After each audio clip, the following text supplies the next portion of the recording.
पेशावर में सुबह होते ही शहर के तंदूरों पर नान, रोगनी रोटी, तंदूरी पराठा, तिल और चीनी वाली रोटी लेने के लिए लोगों का रश लग जाता है।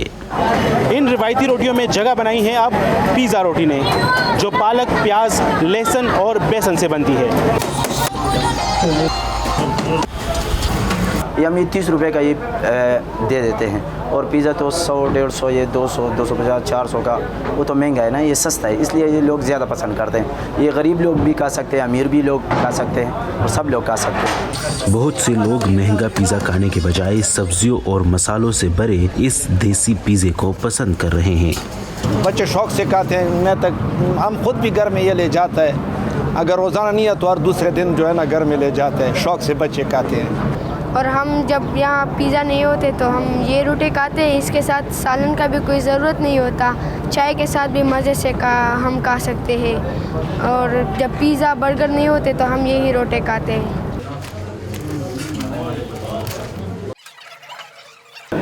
खस्ता, मज़ेदार और मसालों से भरपूर यकीनन ये देसी पिज़्ज़ा लाजवाब है। अगर आप भी कभी पेशावर आएँ तो इसे एक मरतबा ज़रूर खाइएगा। Umar Farooq, voice of America, Peshawar.